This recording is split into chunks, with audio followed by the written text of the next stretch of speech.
이 땅에 태어난 사람들은 누구나 하늘의 법칙을 거스를 수가 없습니다. 그 하늘의 법칙은 이 땅에 보냄받으면 다시 본향으로 불려간다는 사실입니다. 그래서 모세의 고백처럼 우리의 연수가 70이고 강건함은 80이라 했는데 누구나 다 이제 떠나가지요. 사람은 태어날 때 벌거벗은 몸으로 태어나지만 마치 마라톤의 스타트라인에 쓴 것과 같이 똑같이 쓰지만 마지막 42.195를 다 마쳤을 때는 가룟 유다처럼 너는 세상에 태어나지 않았으면 좋았겠다 하는 소리를 듣는 사람이 있고, 또 어떤 사람은 당신 때문에 내 인생, 우리 가정이, 공동체가 변했다는 그런 복된 소리를 듣는 사람이 있습니다.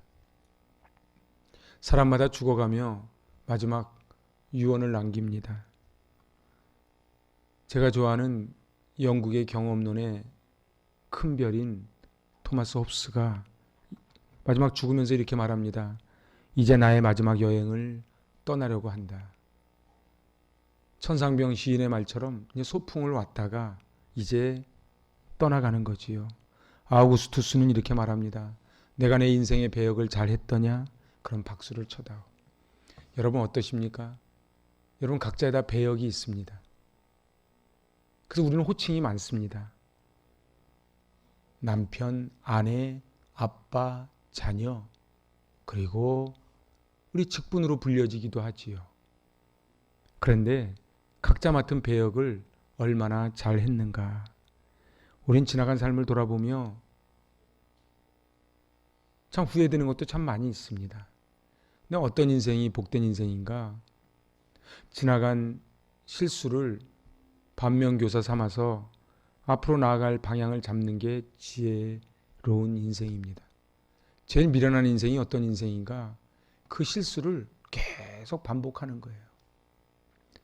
우리 주님도 이 땅에 오셔서 참으로 짧다면 짧은 생을 사시면서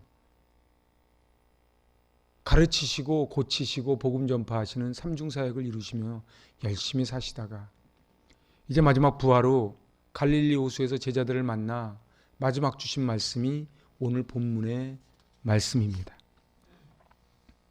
그런데 오늘 18절에서 보니까 하늘과 땅의 모든 권세를 내게 주셨다. 그러니까 이 얘기는 하나님께 하늘과 땅의 모든 권세를 받았다는 거예요. 이제 받은 것을 우리에게 명하시는 것입니다. 그렇지요. 집에 어른이 돌아가시면서 나는 이제 여기까지지만 나머지를 너희들이 해다오 하고 부탁을 하는 거예요. 그게 첫 번째, 권세를 선언하십니다. 여러분들 축기 사역을 해보면 압니다.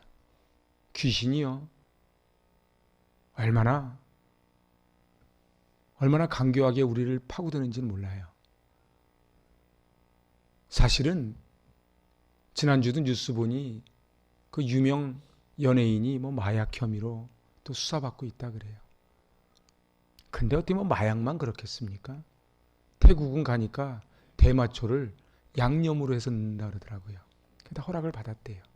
그럼 미국도 어느 주에서는 대마초가 위법이고 어느 주에서는 합법이래요.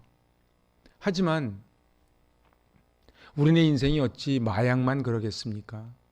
남을 미워하는 것, 그리고 세상 욕심으로 살아가는 것, 끊지 못하는 인터넷, 이 많은 것들이 전부 우리를 넘어뜨리죠. 사단이 우리를 간교한 모습으로 넘어뜨리려고 달려듭니다. 그래서 제가 늘 말씀드리지만 신앙생활은요, 지켜나가는 게 너무 힘듭니다. 신앙 잃어버리는 거는 간단합니다. 그냥 손을 놓으면 됩니다. 그냥 손을 놓으면 저절로 우리 신앙은 나락으로 떨어집니다. 신앙을 20년 했던 30년 했던 직분을 뭘 받았던 우리는요, 우리의 마음과 생각을 딱 붙잡고 하나님 앞에 엎드리지 않으면 우리는 순간상간에 우리의 믿음은 날아가 버리고 맙니다. 그래서 우리 힘으로는 할 수가 없는 거예요. 여러분들 기독교와 불교의 차이가 뭡니까? 불교는 내가 300배하고 3000배해서 득도를 하는 거예요. 그래서 이걸 자력종교라 그럽니다. 기독교는 내 힘으로는 아무것도 할 수 없사오니 은혜를 내려 주시옵소서 하는 타력종교입니다. 우리는 주님의 주신 권세가 없으면 우리 한 발자국도 못 나갑니다. 저는 목회하면서 제일 마음 아픈 게 신앙생활 잘하던 분이 갑자기 넘어져요. 너무너무 안타깝죠. 여러분들 자녀로 비유해 볼까요? 자녀들이 고등학교, 대학교까지 다 졸업하더니만 갑자기 세상을 등지고 저 산속으로 들어가 버렸어요. 얼마나 마음이 안타깝겠습니까? 근데 주님이 우리에게 권세를 주셨대요. 그럼 그 권세가 어떤 권세냐? 히브리서 1장 1절을 보니까 아들을 만유의 상속자로 세우시고 모든 세계를 지으셨느니라. 그러니까 우리 주님이 받은 권세는 상속자로, 하나님의 상속자로 세워지고 이 세상의 모든 것을 다스릴 권세를 받았다는 거예요. 축기 사역을 해보면 합니다. 사단을 내쫓을 때요, 나사렛 예수의 이름으로 명한다. 그러면 이미 마귀는 다 도망갑니다. 왜냐하면 우리는 예수님의 이름이 그렇게 권세 있는지를 잘 모르는데 사단은 알아요. 여러분 얼마나 예수님의 이름이 권세 있다고 믿으시는지요? 예수 그리스도의 이름은 권세입니다. 옛날에 어느 대통령 때 보니까 몇십 년 동안 해도 전봇대가 안 옮겨지던데 저 위에 계신 분이 한마디 하니까 전봇대가 쑥 뽑히더라고. 그걸 권세라 그래요. 우리가 아무리 해도 할 수 없는데 저분이 권세를 가지시고 이제 명령하시면 사단 마귀가 그 앞에서 일곱 길로 쫓겨나가는 놀라운 역사가 있는 줄로 믿습니다. 그래서 우리 주님이 명하신 게 뭐예요? 저를 한번 따라해 보세요. 모든 족속으로 제자를 삼아라. 이 disciple이라고 하는 영어 단어 제자의 어근은 훈련이라는 단어가 들어있어요. 이건 훈련되지 않으면 제자가 못 됩니다. 저는 헬스장 가서 운동을 하는데 참 힘든 게 천국 계단이에요. 누가 이름을 붙여놨는지 제가 볼 때 지옥 계단인데 천국 계단이래요. 그런데 그냥 이렇게 있을 때는 1, 20분이 금방 가는데 천국 계단은 20분 하는 게 쉽지 않아요. 근데 그 앞에 이렇게 써붙여놨어요. 고통 없이 이룰 수 있는 건 없다. 이렇게 써붙여놨어요. 제가 금요심야 때 말씀드렸지만 제가 매일 운동하는 거를 제 다이어리에다가 다 기록을 합니다. 왜 기록할까요? 제가 저를 보는 거야. 이번 주에는 몇 번 했나? 이번 주에 제가 몇 번 했는지 아십니까? 월화수목금토 개근했습니다. 제가 시간 여유가 있어서 하는 게 아니에요. 저를 아는 분은 알 거예요. 제가 얼마나 분주하게 움직이는지. 그렇지만 해야 되는 거예요. 훈련 받는 거예요. 저는 항저우 아시안게임 때 그 안세영 선수를 통해서 정말 감동을 받았습니다. 그 1세트 때 뚝소리가 났대지요. 그런데 그 3세트에 이기는 그 모습을 보면서 너무 감동이었어요. 도대체 그 힘이 어디서 날까? 그건 훈련입니다. 훈련입니다. 우리 예수님은 3년 동안 그저 갈릴리 일자무식 어부들을 별 볼 일 없는 자들을 훈련시키셨습니다. 그리고 제자를 삼으라고 명령하셨습니다. 이게 기독교의 핵 분열입니다. 어떤 분이 그러더라고요. 사단은요 늘 흩어지게 만드는데 사단이 속은 게 하나 있다는 거예요. 사도행전 8장 1절에 보면은 핍박이 와서 흩어지잖아요. 사단이 생각할 땐 흩어놓으면 끝날 줄 알았는데 흩어지니까 꼭 산불 나듯이 흩어진 곳마다 새로운 불이 나서 핵분열이 일어나서 기독교가 이렇게 퍼져나간 것입니다. 주님은 작은 겨자씨 같은 이 한 영혼을 제자 삼아 이제 사용하여 주십니다. 그래서 우리 주님 우리에게 명령하십니다. 저를 따라해 보세요. 가라. 가라는 거예요. 기독교와 불교의 차이가 뭡니까? 절은 산으로 가고요. 기독교는 땅으로 옵니다. 유럽에 가보면요. 모든 마을의 중심에는 꼭 광장이 있고 그 광장 한가운데는 꼭 교회가 서 있습니다. 이 교회는 이제 이곳에서 은혜 받아서 세상 속으로 가는 거예요. 여러분 근데 우리가 은혜 받지 않으면 가도 헛일입니다. 왜냐하면 사단이란 놈을 그렇게 만만하게 보면 안 돼요. 그래서 하나님은 저 모세를 호렙산에서 떨기나무 아래 부르십니다. 여러분 성경 한번 찾아보시겠습니까? 출애굽기 4장 10절.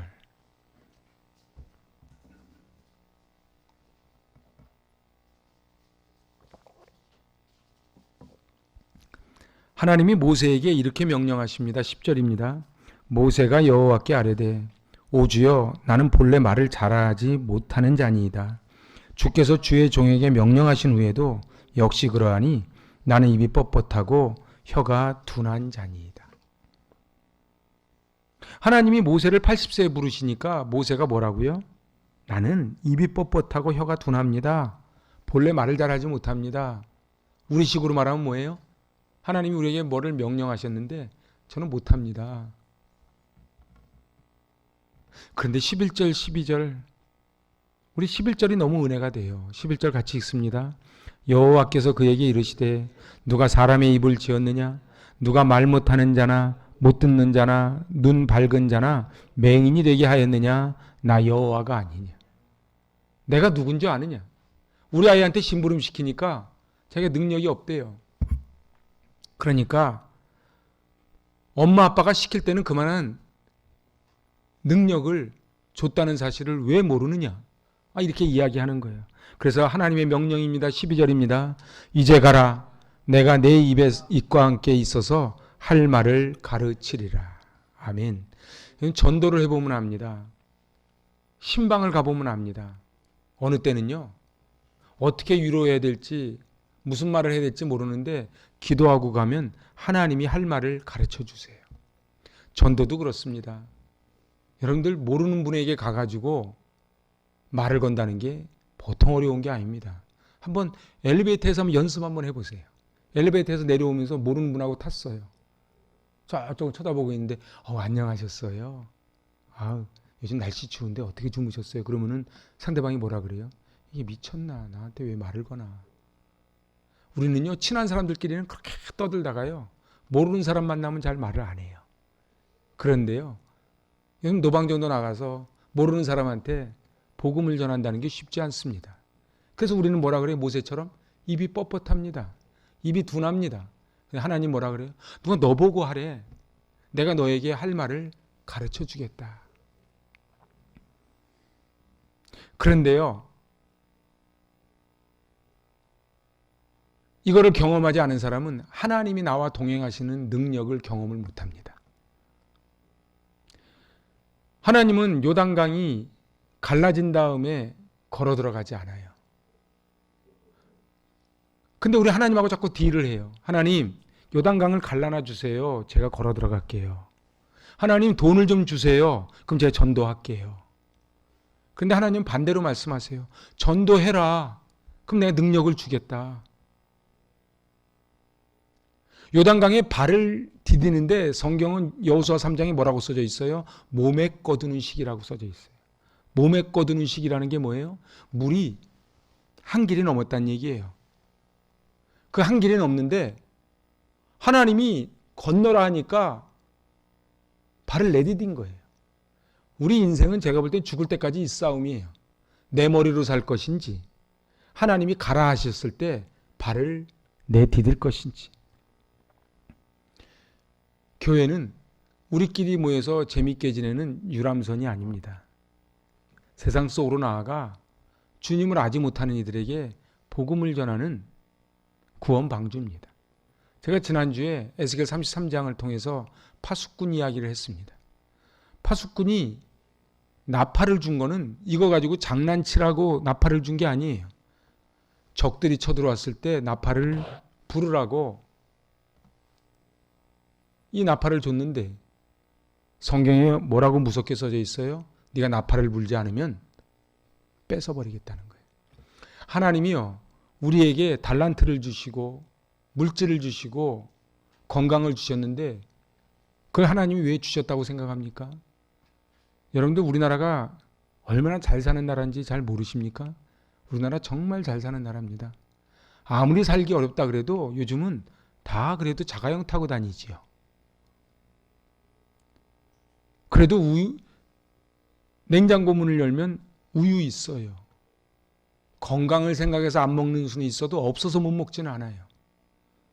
제가 지난주 금요일 날 금요 예배 끝나고 우리 아이들을 제 냉장고에 있는 우유를 하나씩 나눠줬어요. 애들이 얼굴이 밝지가 않아. 저는 이거 주면은 이럴 줄 알았어. 근데 얼굴이 밝지가 않아. 이거 가지고는 약이 안 통하는구나. 그래서 제가 세븐일레븐 가자 할 때 얼굴이 싹 피더라고. 여러분들, 우리는 이제 어느덧 이렇게 됐어요. 그런데 말입니다. 하나님이 우리를 왜 이렇게 잘 살게 하셨을까요? 하나님이 우리에게 왜 건강을 주셨을까요? 그런데 저희 교회가 여기 다녀온 목사님들은 다 하는 소리가 있어요. 우리 교회가 겉으로 볼 때는 뭐 해 아래 세계 있겠어, 지하인데 돌아보면 깜짝 놀란다는 거예요. 그런데 우리 교회 다니는 분들은 별로 안 놀래요. 왜냐하면 늘 다녔기 때문에. 우리 교회가 그래도 있을 건 다 있습니다. 중요한 거는 하나님이 이 교회를 왜 주셨냐는 거예요. 왜 이 옥비 15단지에 왜 이 교회를 주셨냐는 거예요. 우리끼리 잘 먹고 잘 살으라고? 아닌 거예요. 여러분들, 이 동네에 주님을 알지 못하는 자들이 80%가 넘어요. 그러니까 10명 중에 8명은 주님을 알지 못한다, 이런 얘기예요. 우리 주님은 두 번째 명령하십니다. 같이 해보실래요? 세례를 베풀라. 제가 이렇게 2단 사이비 그 연구를 해보니까 하나님의 교회 있지 않습니까? 안상호 어머니라고, 하나님 어머니라고 하는, 거기는요 전도를 가가지고 딱 다니겠다 그러면은 바로 화장실로 데리고 들어간대요. 화장실로 바로 데리고 들어가서 바로 세례를 준대요, 그 자리에서. 이 말도 안 되는데 근데 그렇게 한대요. 근데 우리 주님은 우리에게 19절에 이렇게 명령하십니다. 너희는 가서 모든 족속으로 제자를 삼아 아버지와 아들과 성령의 이름으로 세례를 베풀어라. 그러니까 홍해바다를 건너는 거를 사도 바울은 세례에 비유를 했어요. 근데 홍해바다, 제가 성지순례 가서 홍해바다 앞에 서 있어 보니까요, 무섭더라고요. 정말 무섭더라고요, 홍해바다가. 그런데 뒤에는 애굽 철병거, 앞에 홍해바다가 있을 때 너희는 가만히 서서 여호와의 구원을 보라. 그래서 갈 때에 홍해바다가 갈라졌다는 거 아닙니까? 세례를 받았다는 게 뭐라고요? 이제 내가 물속에 잠수돼서 내가 죽고 예수만 살기로 결단하는 게 세례인 거예요. 그런데 세례를 주라는 거예요. 이 얘기는 무슨 얘기입니까? 바로 가르쳐 지키게 해라. 교회 다닌다고 아는 게 아니에요. 주님의 사역은 천국의 비밀을 가르치는 사역이었습니다. 목자가 양을 인도하는 가르침입니다. 양은 매우 위험한 짐승이에요. 환경에는 약해요. 목자의 보호가 없으면 살아갈 수 없는 게 양입니다. 제가 옛날 성지순례 갔을 때 한번 얘기했나요? 터키에서 본 장면이에요. 이렇게 목자가요, 목욕을 시키려고 저수지로 데리고 들어가는데 양이 죽어도 안 들어가려고 그래요. 죽어도 안 들어갑니다. 그러면 목자가 네가 원하지 않으니까 할 수 없지 이러지 않아요. 목욕, 왜냐면 몸이 더럽거든. 그래서 강제로 끄집어 내리니까 저는 그 양의 얼굴을 봤어요. 그렇게 인상 쓰던 양이 물에 딱 들어가는 순간 얼굴이 확 펴지는 거예요. 사람들은요, 예수 믿으라 그러면은, 교회 오라 그러면은 뭘 잡아먹는 줄 알아요. 근데요, 저들이요, 여기 와서 가르쳐 제자를 삼아주면은 저들의 얼굴이, 가정이 펴지는 거예요. 교회는요, 건물이 아닙니다. 교회는 내 안에 마귀를 담고 살던 인생을 바로 예수 그리스도를 모시고 살게끔 하는 게 그게 전도고, 그래서 성령을 내 안에 모시고 산 그 사람을 성전, 교회라 그러지요. 사람들은 고난을 이기는 법을 모릅니다. 시련을 이기는 법을 몰라요. 그러니까 좋을 때는 좋은데 어려움이 닥쳤을 때 이걸 어떻게 헤쳐나가야 될지를 몰라요. 그거를 가르쳐 지키게 하라는 거예요. 그래서 세상 상담이 있고 기독교 상담이 있습니다. 세상 상담은요, 그 시간제로 돈 줍니다. 그리고요, 그거 아십니까?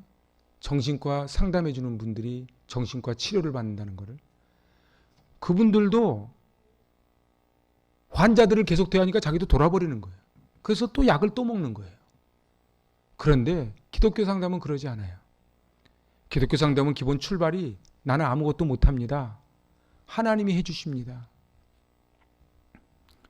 성경을 얼마큼 많이 아는가가 중요하지 않고 얼마큼 순종하느냐가 중요한 거예요. 여러분들, 우리가 죽을 때까지 해야 되는 싸움이 무슨 싸움인 줄 아십니까? 그건 순종의 싸움이에요. 우리 애들 키워보면 알아요. 애들을 해롭게 하려고 하는 게 아니에요. 어느 부모가 애를 해롭게 합니까? 근데 애들은 거절부터 해요. 그래서 순종은 훈련이에요. 교회가 해야 되는 훈련 중에 가장 중요한 훈련이 무슨 훈련이에요? 순종하는 훈련이에요. 근데 우리는 이 순종에 마음이 별로 없어요. 왜냐하면 순종하라 그러면 내가 왜 내 의견을 덮어버리고 왜 그 의견을 따라야 되는데, 이렇게 돼요. 그런데 가끔 무협지 보면 나오지요. 저 소림사 같은 데 보면 산에서 훈련 받을 때 별것도 아닌 거를 계속 시키는 거예요. 무술은 안 가르쳐주고. 그럼 언제까지 해요? 스승이 봤을 때 저놈은 배울 자세가 됐다 할 때까지 하는 거예요. 근데 우리는 그걸 못 넘어가거든요. 저는 다음 달 제가 저 태국 산족들을 대상으로 한 신학교에 강의하러 갑니다. 저도 시간 들이고 돈 들여서 거기를 왜 갑니까? 제가 작년에 가보니까 얼마나 열악한 환경 속에서 눈이 빛나는지 몰라요. 그들은 성경을 2권씩 봅니다. 왜냐하면 바로 태국어로 번역이 안 돼요. 미얀마어, 라오스어. 그래가지고 하는데 와, 제가 감동했다는 거 아닙니까? 막 눈이 바다바다바다 빛나는데 제가 참인지 거짓인지 알고 싶으면 따라와 보세요. 그러니까 있는 거를 막 더해주고 싶은 거예요. 쉬는 시간이요? 1시간 강의하고요. 10분만 쉬겠습니다. 저들은 쉬지 않아요. 앉아가지고 막 공부한 거 막 열심히 또 막 복습을 해요. 그러니까 자꾸 더 하고 싶은 거예요. 근데 아무리 귀한 거를 줘도, 제가 오늘도 여기 주보에다가 유인물 꼽아서 제가 매주 드리는데 이걸 갖다가 이렇게 하면은 이 줄맛이 나겠냐고요. 우리 주님도 그래요. 우리한테 그렇게 귀한 걸 주시는데 우리 주님이 주시는 거를 팽개쳐버리면은 우리 주님이 우리에게 복을 주시겠냐는 거예요. 중요한 거는요, 순종하는 사람을 하나님은 막대기로 사용하십니다. 여러분들, 하나님이 사용하시는 막대기로 쓰임 받으시기를 바랍니다. 쓰임 받아야 돼요. 근데 우리는 세상 사람들이 뭐라 그러면 귀가 얇아서 번쩍하는데, 강대상에서 아무리 설교를 해도 이걸 잘 받지 못해요. 하지만 이거 언제 알아요? 나중 돼 보면 알아요. 제가 그러지요. 우리 아이들이요, 지금은 이렇게 키우나 저렇게 키우나 똑같은 것 같지요? 절대 그렇지 않습니다. 10년만 딱 지나 보십시오. 이야, 지난주 뉴스 보셨죠? 어떻게 그래, 3학년짜리 애가, 그것도 여자애가 자기보다 한 학년 낮은 애를 전치 9주를 만들어요. 전치 9주면 엄청 다친 거거든요. 그거 왜 그래요? 부모가 그래서 그래요. 개가 갑자기 하늘에서 내려와서 막 애를 때려요? 그러지 않아요. 중요한 거는요, 문제와 뒤에는 문제 부모가 있는 거예요. 그래서 우리는 아이들에게 어떻게 가르쳐야 돼요? 말씀을 가르쳐야 돼요. 여러분들, 우리가 예배 드리는 모습이 아이들이 그대로 따라올 10년, 20년 후의 모습입니다. 걸핏하면 교회 안 나오고 빠져요? 그럼 애들도 그렇게 아는 거예요. 교회는 원래 그렇게 하는 거구나. 자기에게 돈이 좀 있으면 남을 도우려고 그러고, 그러면 그렇게 하는 줄 아는 거예요. 제가 마지막으로 어떤 집사님 얘기 해드리면서 오늘 말씀 마치려고 합니다. 어떤 교회에 저 파나이 섬에 120개의 교회당을 졌대요. 그런데 그 교회에 김수연 집사라는 분이 계셨대요. 근데 이 김수연 집사라는 분은 젊은 나이에 암에 걸려서 이제 말기암, 위암 말기 치료를 받고 있는데 이거를 들은 거예요. 교회 하나 짓는데 300만 원입니다. 그러니까 그 김수연 집사님이 어머니에게 이렇게 말합니다. 엄마, 나 죽는 건 내가 알겠는데 지금 죽으면 하나님께 보고 드릴 게 없어요. 치료비 남은 돈으로 교회당 하나 봉헌하고 저 하늘나라 갔을 때 너 뭐 하다 왔냐 그러면 제가 이 교회당 하나 올려드렸습니다. 그렇게 말씀드리고 싶어요. 그래서 이 김수연 집사님이 결단합니다. 그날로 퇴원을 합니다. 퇴원을 하고 남은 치료비를 하나님께 드려서 그 파나이 섬에 망고나무 밑에 교회당을 짓습니다. 그리고 그 교회 이름을 수연교회라고 지었지요. 근데 3개월밖에 못 산다는 이 김 집사님이 퇴원을 했는데 그로부터 3년을 더 삽니다. 그리고 마지막 유언을 남깁니다. 제 장례 비용을 아주 간소화해서 장례 비용 중에 300만 원 줄여서 그걸로 교회 하나를 더 줘달라고요. 제가 오늘 말씀 시작하면서 말씀드렸어요. 사람은 태어나면 다 죽습니다. 안 죽는 사람은 없지요. 그런데 어떻게 살기를 원하는가? 저 하늘나라 갔을 때 하나님께 올려드릴 열매가 있는가? 어떤 유언을 하며 하나님 품에 안기기를 원하십니까? 오늘 주님의 마지막 명령을 다시 한번 우리 고백하며 오늘 말씀을 마칩니다. 오늘 28장 18절로 20절 다시 한번 봉독합니다. 예수께서 나와 말씀하여 이르시되 하늘과 땅의 모든 권세를 내게 주셨으니 그러므로 너희는 가서 모든 민족을 제자로 삼아 아버지와 아들과 성령의 이름으로 세례를 베풀고 내가 너희에게 분부한 모든 것을 가르쳐 지키게 하라. 볼지어다 내가 세상 끝날까지 너희와 항상 함께 있으리라 하시니라. 아멘. 기도합니다.